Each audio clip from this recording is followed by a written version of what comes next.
The Honourable Peter Dunn. Mr Speaker, it's very hard at times like this to try and draw anything positive out of these adverse events. We went through the trauma of the Christchurch earthquakes and then the Seddon earthquake, and now we have the Kaikoura earthquake. But I think there is one positive message we can draw. Apart from the displays of extraordinary community resilience, I think there is a much deeper sense of awareness amongst all New Zealanders that earthquakes are a norm in this country, that perhaps over the last 50 or 60 years we've had a slightly abnormal period and that there haven't been that many large ones, but normality is now returning.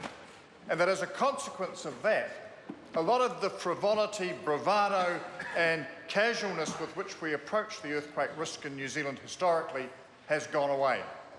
Mr Speaker, a few years ago, before the Christchurch earthquake in the boredom of opposition, I surveyed every local authority in New Zealand about its earthquake at-risk buildings.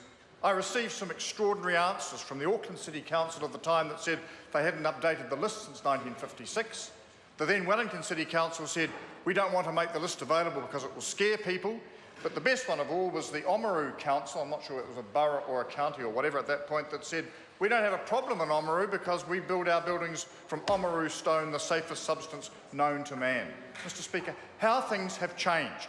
And it's really good to see that councils are now being much more proactive, both in ensuring that unsafe buildings are remediated or removed, and in being open about the information that is available to their citizens. But, Mr Speaker, I do have some concerns in the wake of the recent earthquakes about whether that sense of openness is being continued. Last night in Wellington, very prompt action was taken to close a building in Molesworth Street, which I see is now to be demolished.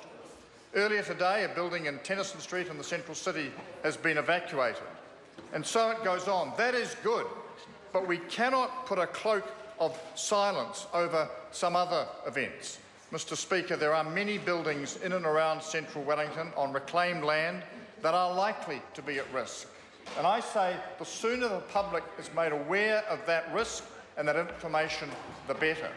There's also the issue of the Wellington waterfront. I was down there at lunchtime today, large superficial cracks in many parts of it.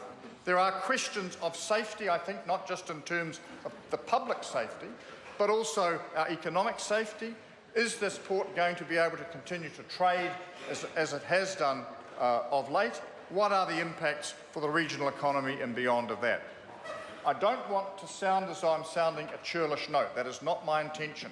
I am simply saying that a public that is now engaged right around this country with the need for resilience, response and good activity needs to be kept informed about what the risks are and what steps need to be taken as soon as possible. Because there are many people's lives who literally depend on those decisions. I don't mean their physical lives, but their economic and social lives, and they need to be kept in the loop. Mr Speaker, I realise that at a time like this there is often a sense of let's not panic people by giving them too much information. The reality now is that most New Zealanders, be they people who've been through the earlier earthquakes or the most recent spate, have had direct experience and can take full information being provided to them. They need to know, partly for their own reassurance, but partly also as they seek to recover from those earthquakes. Now, Mr Speaker, I have the highest regard for everyone who has been involved in relief work. Our official organisations, the voluntary organisations, the many individuals who've set up websites or gone in and physically committed to recovery.